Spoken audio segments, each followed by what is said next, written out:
नमस्कार। आज के इस विश्लेषण में हम एक ऐसे मुद्दे पर बात करने वाले हैं जिसने पूरे देश को हिलाकर रख दिया है।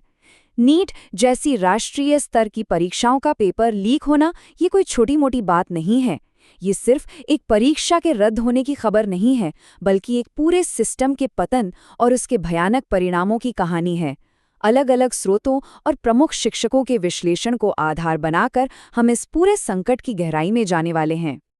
22 लाख। अब ये सिर्फ कोई मामूली नंबर नहीं है। ये उन 22 लाख से ज्यादा छात्रों का प्रतिनिधित्व करता है जिनकी जिंदगी और जिनके सपने नीट परीक्षा सिस्टम की एक बड़ी विफलता की वजह से पूरी तरह से उथल-पुथल हो गए हैं।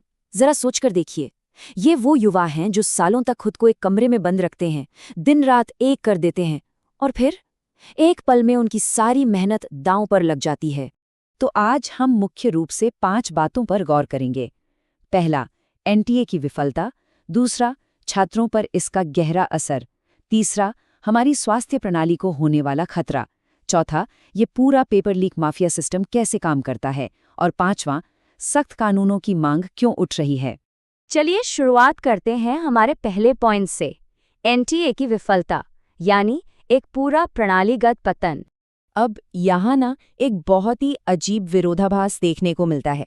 शिक्षक अलख पांडे जैसे स्रोतों ने इस बात पर बहुत जोर दिया है कि एक तरफ तो छात्रों के लिए माइक्रो सिक्योरिटी का जाल बिछाया जाता है, मतलब परीक्षा केंद्र पर जूते पहनने की मनाही, फुल स्लीव्स नहीं पहन सकते, पानी की बोतल भी एकदम पारदर्शी होनी चाहिए, छात्रों की तो अपराधियों की तरह चेकिंग होती है।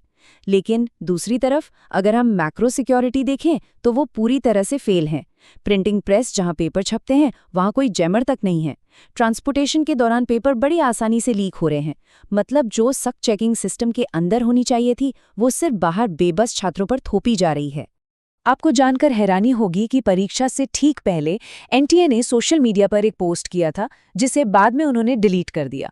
उन्होंने लिखा था कि ये सिर्फ आप बनाम एक प्रश्नपत्र नहीं है, ये आप बनाम एक ऐसा सिस्टम है जो किसी के लिए नहीं रुकता। शिक्षकों का मानना है कि ये सीधे सीधे अहंकार था, मतलब एक ऐसी संस्था जो सीना ठोक कर कह रही थी कि उनके सिस्टम को कोई भेद नहीं सकता, वो असल में अंदर से पूरी तरह खोखली और कॉम्प्रोमाइज्ड थी। और ध्यान दीजिए, ये सब अचानक रातों रात नहीं हुआ है, इसका पूरा एक इतिहास है। 2017 में एनटीए बनाया गया ताकि परीक्षाएं सुरक्षित रहें, पर क्या ऐसा हुआ? 2022 में पटना में नीट का पेपर लीक हो गया।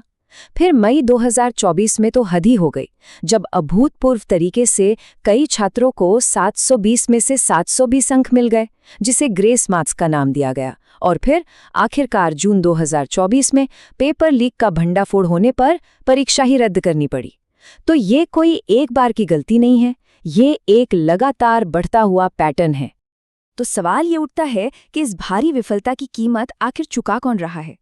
एक अनुमान के मुताबिक इस स्तर की सिर्फ एक परीक्षा कराने में लगभग 300 से 400 करोड़ रुपए का भारी भरकम खर्च आता है। अब जब परीक्षा रद्द होती है और उसे दोबारा कराना पड़ता है, तो ये पैसा किसी अधिकारी की जेब से नहीं जाता, ये आम जनता के टैक्स का पैसा है। ये सीधे तौर पर एक बहुत बड़ी आर्थिक बर्बादी है।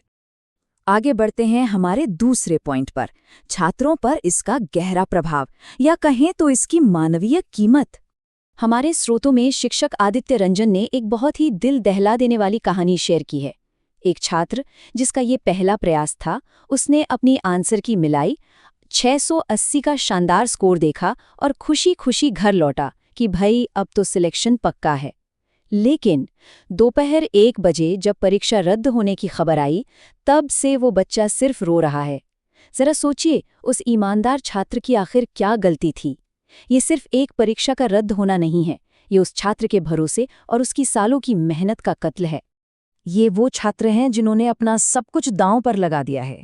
त्योहार, शादियां, परिवार, सब कुछ पीछे छूट गया। शिक्षक बताते हैं कि कुछ बच्चे तो पढ़ाई का समय बचाने के चक्कर में 4-4 दिन तक एक ही कपड़े पहने रहते हैं, ढंग से खाना नहीं खाते और कैसी भी जगह सो जाते हैं। और इतनी भयंकर तपस्या के बाद उनके हाथ क्या लगता है?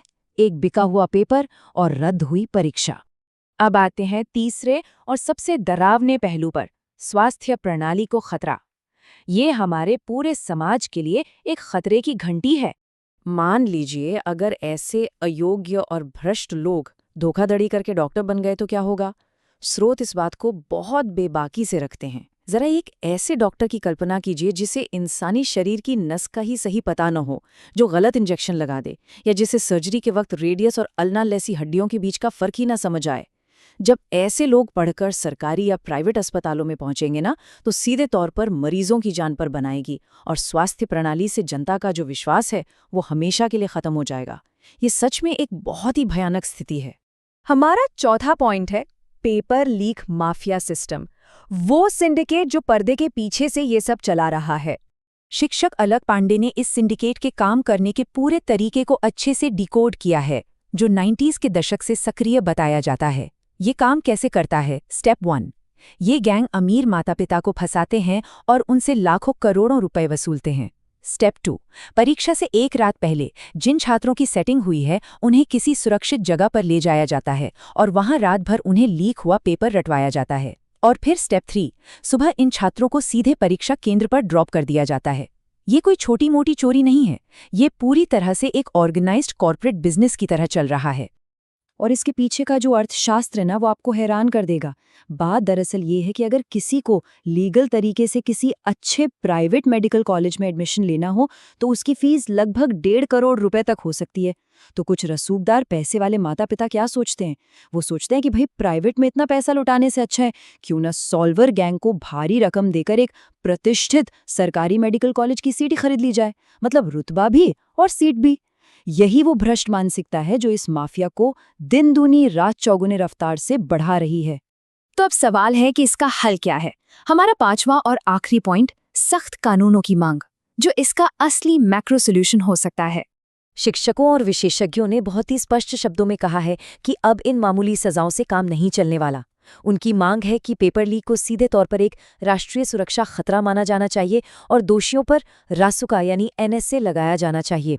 इसे देशद्रोह की तरह ट्रीट किया जाए और जो भी इस सिंडिकेट को चला रहे हैं उनके लिए फांसी जैसी सख्त से सख्त सजा का प्रावधान हो। और हाँ, सबसे ज़रूरी बात, उन अमीर माता पिता पर भी क्रिमिनल केस चलना चाहिए जो अपने बच्चों के लिए ये पेपर खरीदते हैं, क्योंकि सच तो यही है कि वो भी इस अपराध में बराबर के भागीदार हैं। अब जरा एक बहुत ही दिलचस्प लेकिन कड़वी तुलना देखिए। एक तरफ हमारा देश है जो करोड़ों करोड़ों मतदाताओं के लिए बिना किसी रुकावट के एक ही दिन में एकदम शानदार तरीके से चुनाव करवा लेता है। वोटिंग मशीनें एकदम सुरक्षित रहती हैं, कोई डेटा लीक नहीं होता। लेकिन दूसरी तरफ हम 22 लाख युवाओं के लिए एक ऑफलाइन परीक्षा को सुरक्षित ढंग से कराने में पूरी तरह से फेल हो जाते हैं। साफ है, ये संसाधनों या तकनीकी कमी नहीं है, ये सीधे सीधे इच्छा शक्ति और सही नियत की कमी को दर्शाता है। तो आज का ये विश्लेषण हमें इस एक बहुत ही गहरे सवाल के साथ छोड़ जाता है। एक राष्ट्र का भविष्य आखिर क्या होगा यदि उसके मूलभूत सिस्टम से ही उसके युवाओं का विश्वास पूरी तरह उठ जाए? जब कड़ी मेहनत करने वाले बच्चों को ये लगने लगे कि उनकी दिन रात की मेहनत से ज्यादा ताकत किसी और के पैसे में है, तो ये सिर्फ एक परीक्षा की हार नहीं है, ये पूरे समाज की हार है। इस टूटे हुए विश्वास को फिर से जोड़ने के लिए इस पूरे सिस्टम को जड़ से बदलना ही होगा। आज के इस गंभीर विश्लेषण में हमारे साथ जुड़ने के लिए आपका बहुत बहुत धन्यवाद। मिलते हैं अगले विश्लेषण में।